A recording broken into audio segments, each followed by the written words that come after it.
Hi, how you all going?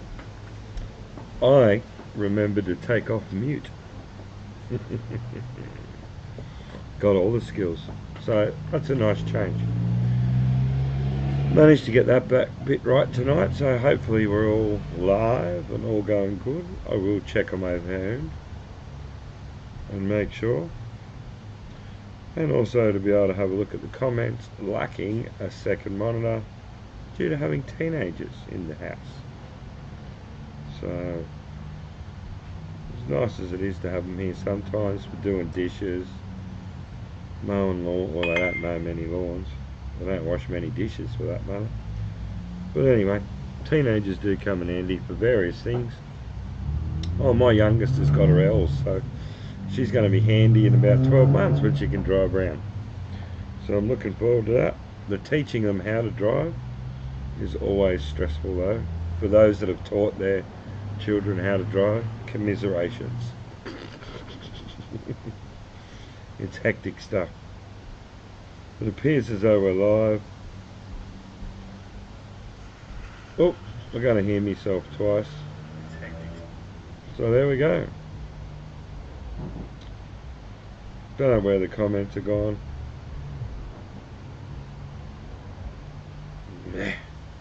What do you do? We'll go back that way. There they are. Can't see the comments. Have absolutely no idea why. Look, they should be there. There's me. That's where the comments should be. Oh, hang on. Something happened there. Oh no, that's just talking about it, so no comments. Look. I've broken something. Oh! Well, my youngest has got her L's, so got him. She's going to be handy. Got him. About 12 months when she can drive around. Rightio, let's have a quick look through. G'day Benny, g'day Robert, g'day Chris, g'day Judith, g'day Bruce. For those that have taught their children how to drive. Too easy. Sound tired, that's because I am. July was a mental month. Oh, July. Yeah, July. Finished with these. Look, there's two. Rightio, let's have a quick look through. The white ray round. G'day Chris, g'day Judith, g'day Bruce. Ah, there we go. So, these were part of what happened in July. And it was a big night, turning 50 in Windia. Did 3 shows prior to that. Mudgy. I can hear myself in the background. How do you pull it? It's not my night tonight. Bill, how you going, mate? Oh, you poor bloke. Oh, Benny's been in and got himself a 6-inch Knox coil. Well done. Oh, there it is. That was the button I was looking at, and now the comments are gone. I just cannot win. Oh, I've done it. I've got comments and no sound. Oh, what did that take? 48 minutes or something? Yeah. Yeah, I've done it, Tanya. I'm trying. So like I said, July was just absolutely mental, to be honest, and it wore me out. So I'm up at Yeppoon. Phil and Ash are on their way. Phil from Sapphire Gold and his mate Ash, and no Ash as well. They're coming along and they should be here tomorrow. We're going to pack the ute and the trailer, which are just over there. You can't see them, they're behind the banner that's behind me. Pack that off and off to the Palmer. So I'm all armed up. I've actually just been doing some light reading. That wasn't one of them. So the obvious, I don't know how this is going to go. I'll put it here and then you'll be able to see it. A lot of people know that book. This little book here, great little book. for those that know the authors. Now this little book is a cool little book. It's got some awesome maps in it. I'm not going to show you though. This little book. And Glenville Pike. So these have been great little reads, and I haven't read every single word. I've been skimming them and reading different stories and all that sort of thing. And what I didn't realise about the Palmer was actually how much activity went on up there, and especially in the early days when they first set up. Number one, how quickly it sprung up. One of the stories in there speaks of them arriving at the cove or being there one day, and literally the following day half a dozen boats rolled up full of miners. There was 95 from memory, 95 miners, a heap of policemen, all other sundries, and before they knew what was happening, a tent town had sprung up, and thus off it went. And then they had to trudge 168 odd miles through the tropical jungle to get to the Palmer itself. So some great stories.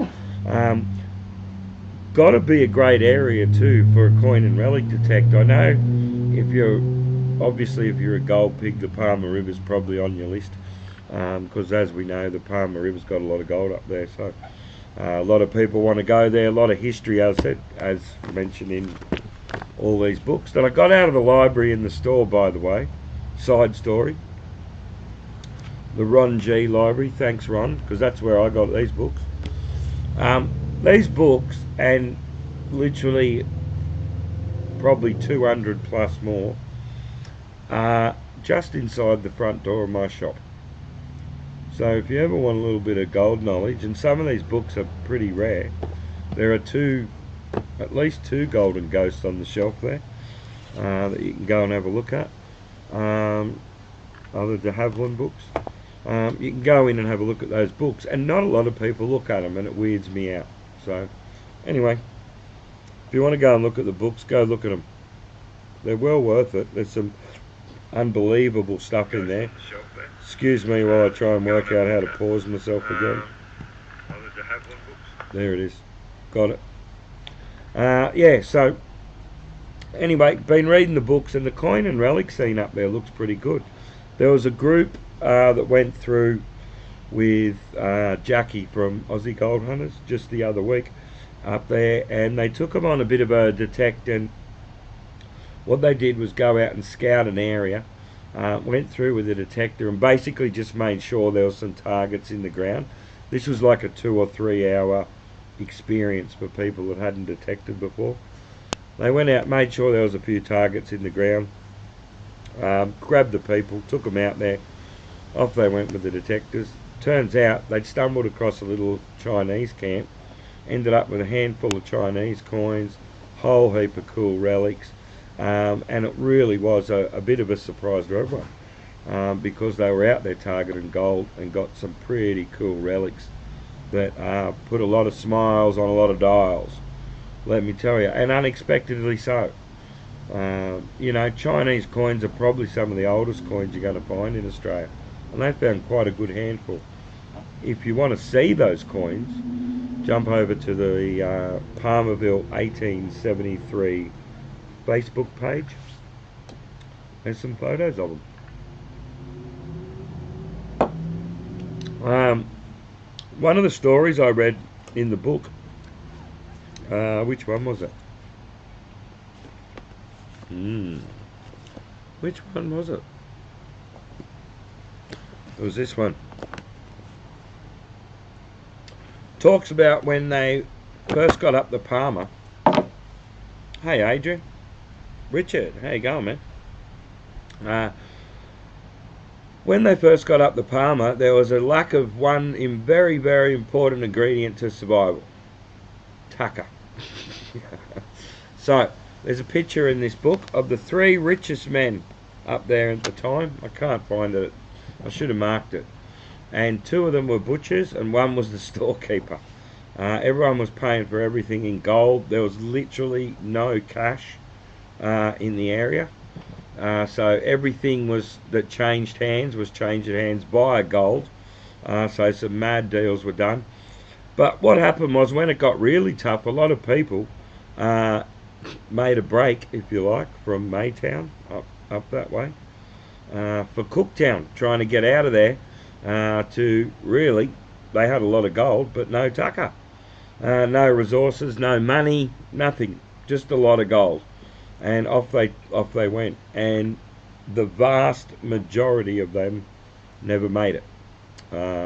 One of the stories in there is they found, and this is a long time later, there was some people mustering cattle or doing something as you do up there in the middle of nowhere, and there in the bush was signs of a camp.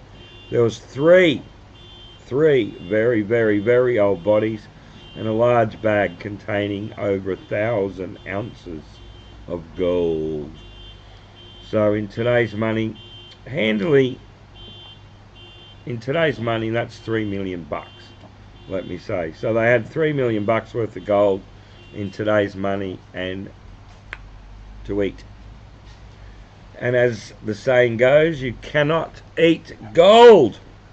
Well, you can, but you won't live. You actually need food. That and the constant fighting with the local tribes and all the rest of it. So, for the coin and relic people and the treasure hunters, there's a fair chance between Maytown and Cooktown, there's a lot of dead bodies with big bags of gold. Go forth. So anyway, there's just so many fantastic stories up there. So really, really looking forward to hooking up with Phil and Ash and getting up there. It's going to be fun. It's going to be fun. So we'll talk more about that when I'm up there. If I've got the reception, I'll do a show. If I don't, I won't. But I will take plenty of video, and when I come back, hopefully we'll have some great stories, some axle breaking nuggets that, you know, we need excavators to bring back to camp. That's the plan anyway.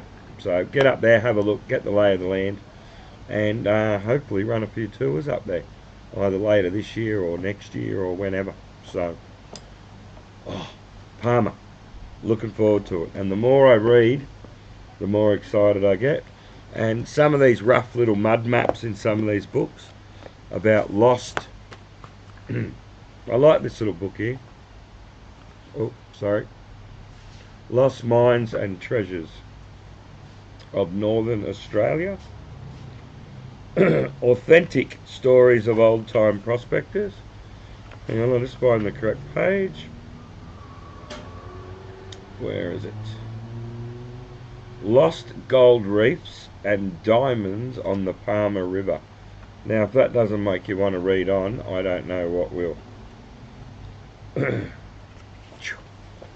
it is. And there's all little stories in here. The Policeman's Reef, massacre on the Palmer River goldfield, a collapsed Chinese mining tunnel. That's actually an interesting little story. And one that's, I guess, it's pretty wild. It speaks a lot about the time, I tell you, where a tunnel collapsed with 20 odd or more miners in it, and not being racist or anything, they were Chinese. Can't help that. And their compatriots, rather than dig them out, simply walked off and mined somewhere else. So rough times. Rough times. They were 4 to 5 meters down, chasing gold, when the tunnel dropped on them, and yep, they just walked off and went and mined somewhere else. So who knows what's under the ground in the Palmer. How many times that happened. Stories of a lost diamond creek, survivors Golden Gully, a buried gold reef on the Palmer River. Ready? I'm going to show you the map. That's it. Rest of it's secret. Anyhow, it's a bit of fun and a bit of a laugh. Probably none of those stories will lead to me finding any treasure at all, but at least I'm going to have fun trying it. So don't forget to jump over to the Palmerville 1873 page, like it, follow it, all that sort of stuff. We're still well short of giving away the trip.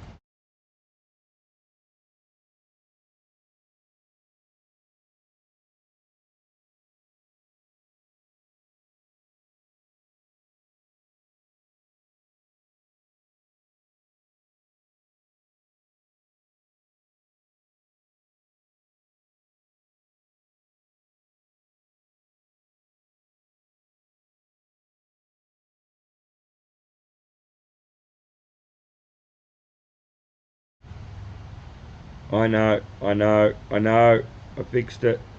I saw it before the comments. Rod, thank you. When my computer went to sleep, it muted me microphone. So anyway, go to the Palmerville 1873 page, like it, follow it. Share a lot of their content on your Facebook page. We're a long way short of giving away season passes and stuff. We need a lot more work to get a lot more followers and likers on that page. So give us a hand. I'm going dry. You notice I got a vest on? It's dropped below 20 degrees here in Queensland. I'm disgusted. I don't know who ordered that in the middle of winter. Certainly wasn't me. Rightio. So it sounds back, all good. We've wobbled on about the Palmer for a long time. Now, let's just flip over to another subject that's coming up very soon. Is the Metal Detecting World Championship, because this is important, game-changing information. Today I was on the phone to the current double two-time world champion, Mr. Trevor Emerson himself, the man. I managed to get his private phone number through stealth private investigators. There was 9 people involved in getting his phone number. Anyway, we managed to get hold of him. That's how popular he is. He changes his phone number once every 7 days. Got hold of Trevor, and turns out he's got his tickets to the World Championship, so look out. Could it be three-peat Trevor? But he forgot to book his accommodation.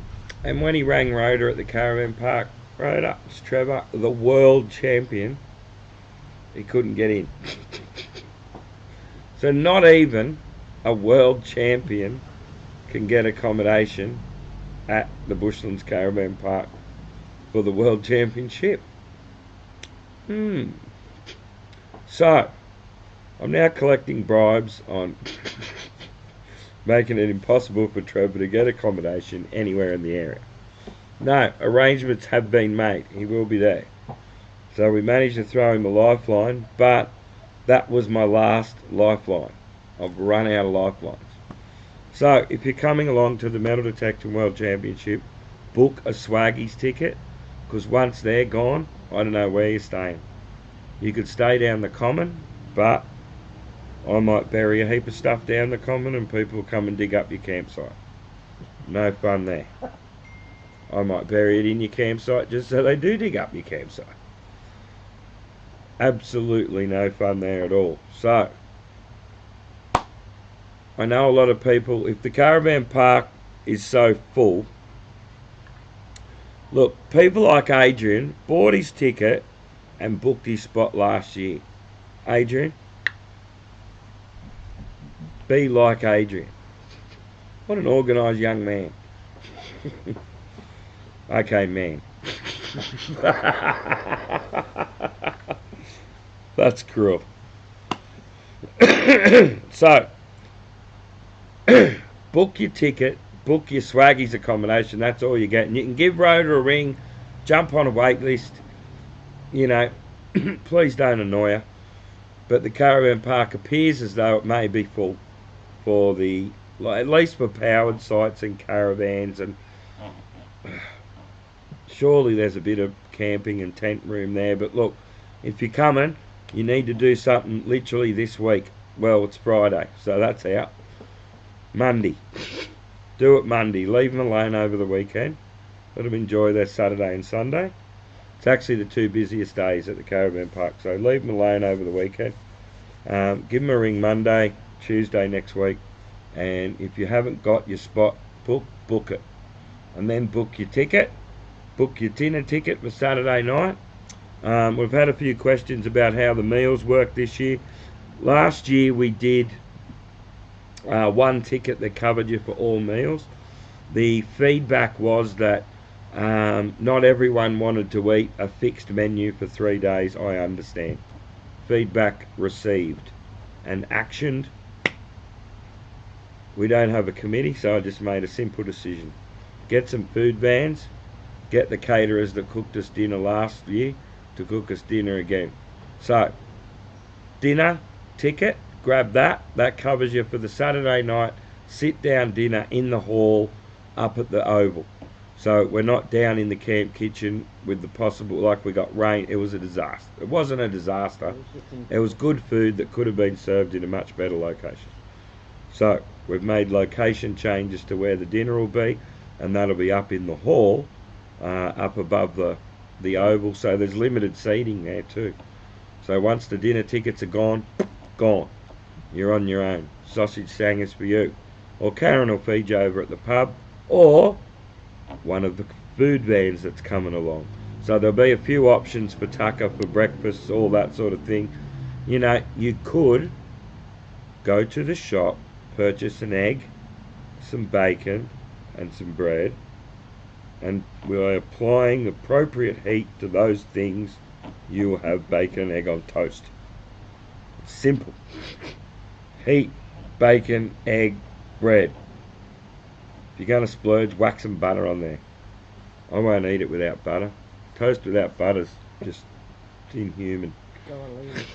So anyway, so there'll be some food options there other than the Saturday night dinner. So at the Saturday night dinner we'll try and get something happening, some entertainment. We've got some music for a short amount of time at dinner, just some lullabies.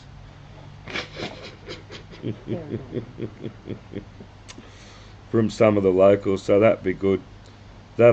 So all the details are on goldtour.com.au. click Metal Detecting World Championship and it lists all the tickets.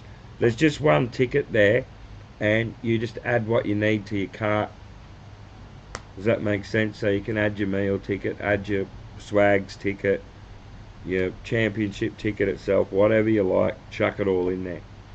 Alright, next year we're working on a standalone events ticketing site, which will be even easier than it is this year. I know it's confusing because we're running it through our tour site, blah blah blah blah blah. So,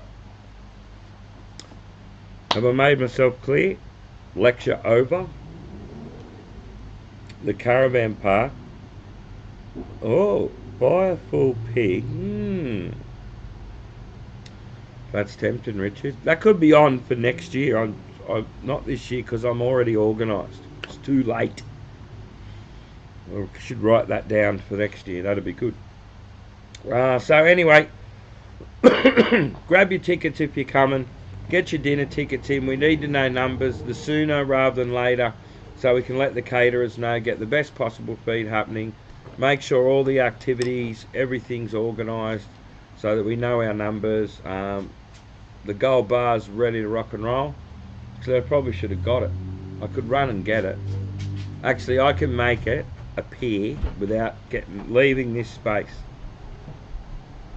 At the moment, hang on, it's just going to take a little bit of thought. Got to remember where I put it. Oh, that's right. Where is it? Where is it? Hang on. Oh, there's a chunk of gold.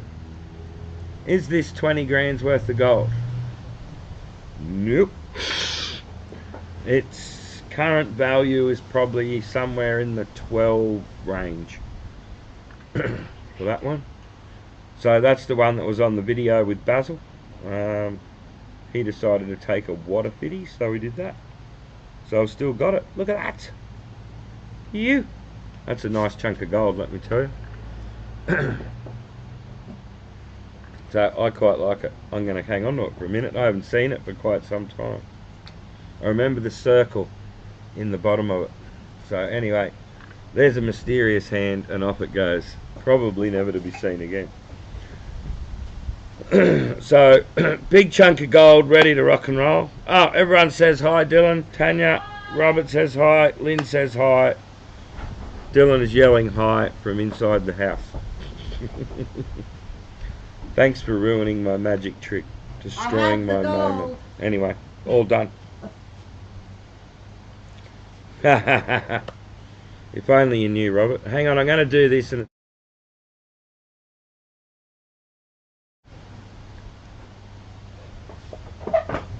I worked it out. I knew what was going to happen before it happened. Don't panic. I panicked for everyone, so it's all good. Rightio, folks. I am absolutely, my throat's killing me. I'm tired. I just want to go to bed.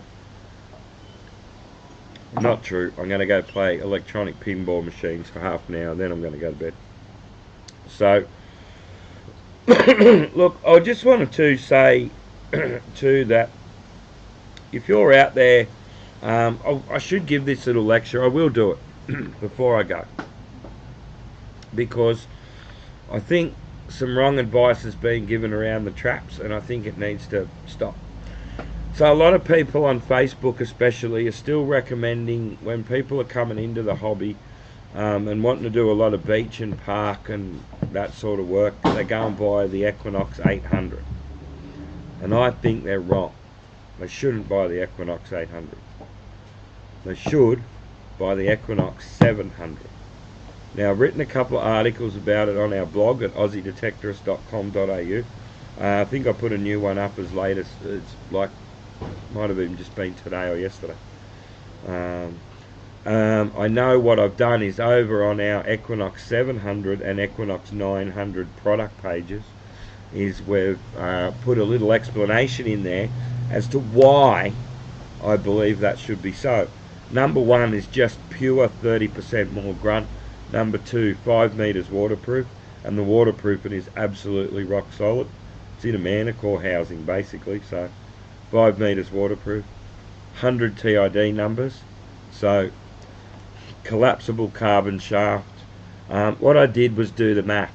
If you buy an Equinox 800, $1,049, grab a 6-inch coil at $229, throw a carbon shaft at it for another couple of $100, you're about $1,448, I think it works out, $1,468, something like that, deep for an Equinox 800 with a 6-inch coil and a carbon shaft. Right? For $1,500 you can get an Equinox 900 that comes with a 6-inch coil and a carbon shaft standard, plus it's 5 meters waterproof, plus it's 30% more powerful. Blah, blah, blah. But the Equinox 700 for the park and beach people that are starting out, 30% more power. It's deeper, faster, with better TIDs than the Equinox 800. It's actually a far, far, far superior machine than the Equinox 800, and it's about $30 dearer. So yes, I know that the one says 700 and one says 800, and that's confusing people. And people think they need a gold program because it only finds gold. Don't buy a machine for a gold program you're going to use twice a year. Buy a machine that's going to suit you 6.5 days a week, your daily driving machine. And for a lot of you, the Equinox 700 is your machine. My shop, we are selling more Equinox 800s than Equinox 700s and 900s combined due to online sales. The people that come into the store generally walk out with a 7 or 9 instead of the 8, because we have this conversation and they get to see what we're actually talking about. But for the online sales, it actually disturbs me. Why people are buying, why sales of, I'm not saying an outdated or anything model, but of a model that's been quite substantially upgraded in both software and housing, is not, hasn't completely killed the Equinox 800 dead. I don't understand. So we'll keep having the Equinox 800s there. If you want to recommend to your friend they buy one because you've got one and you don't want them to get better than you, that's up to you. But do your friend a favour and recommend they go and have a look at the Equinox 700 to get started. Like I said, $1,079 versus $1,049, and just a 30% more power alone. Just that one simple fact, 30% more power. That's a lot. It's not 2% or, it's not a tweak. Like, that's a kick in the shorts. 30%'s a lot. So reconsider. For those of you just throwing around frivolous advice on Facebook because you own Equinox 800s, great machine. Don't get me wrong, I'm not putting them down. They're a fantastic machine. If you own one, keep using it, keep learning it. But for those coming into the hobby, why not step them up a bit, get them into the 700, and off you go. Rightio guys, lecture over. Again, that's 2, maybe 3 lectures in one. F'n'L. F'n'L, Cleggy, get away. Sick of listening to you.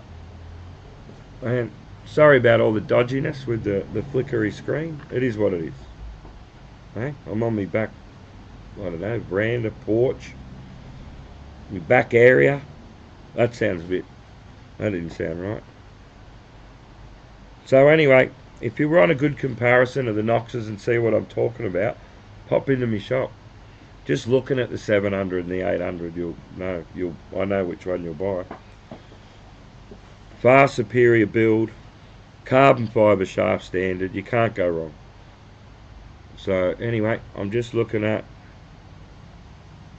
all these. Well, quite a few comments. I've missed a lot of them. Well, oh, g'day Jan, how you going, mate? Rightio, all caught up. Yeah, it is pretty windy out here actually.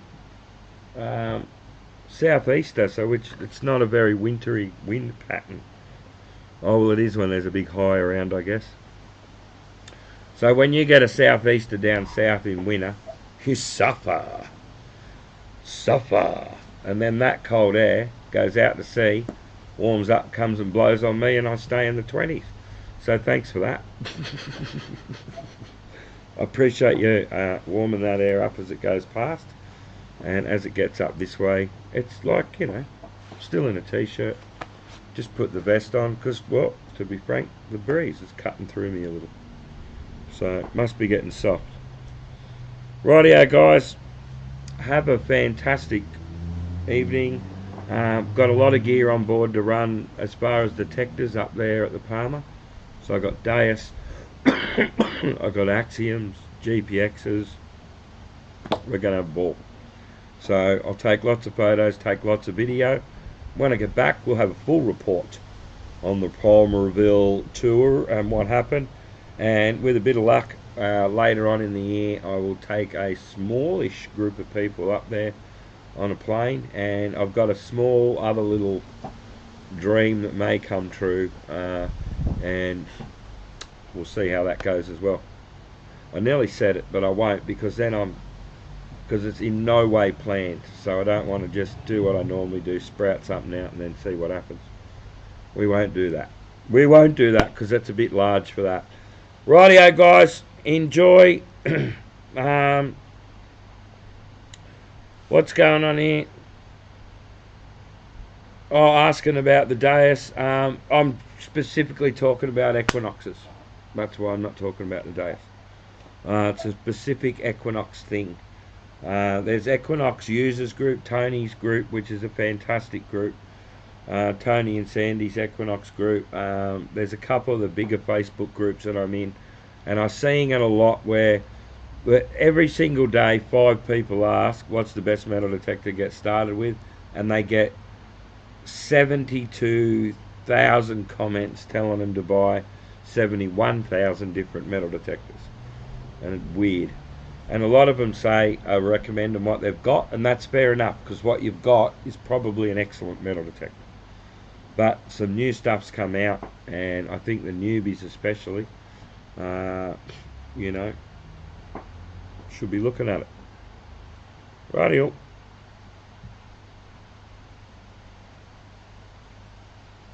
Everyone happy? I'm happy. I'm ready to go and play some video pinball, so I'm going to go and do that. Phil will be here in the morning. I'm pretty well ready to go. We just got to chuck some food, some detectors. I'm even juiced up. It's going to mute. It's unmuted. That was a quick mute. So just got to load up and we're off. Looking forward to getting to the Palmer. So guys, talk to you when I get back. Might be 2 weeks. Let's give it 2 weeks for F'n'L. Don't think it's going to happen next Friday. So 2 more weeks. 2 weeks. That's 2 weeks from this Friday. So not next Friday, the following Friday. I should be back here, I think. Anyway, if I'm not, turns out I'm up there having way too much fun. And you're all missing out. Anyhow, I look forward to seeing whoever's up there. There's a lot of people actually I know that have, since I've said I'm going up there, rung me and said I'm up there, or I'm going up there. So that'll be great. Go to the Palmerville 1873 page, join, like, follow, all that stuff. Share a ton of their content. My voice is giving out. Good night, farewell. Thanks for having me. Enjoy your Friday night. Go and watch the footy or do something constructive. Bye.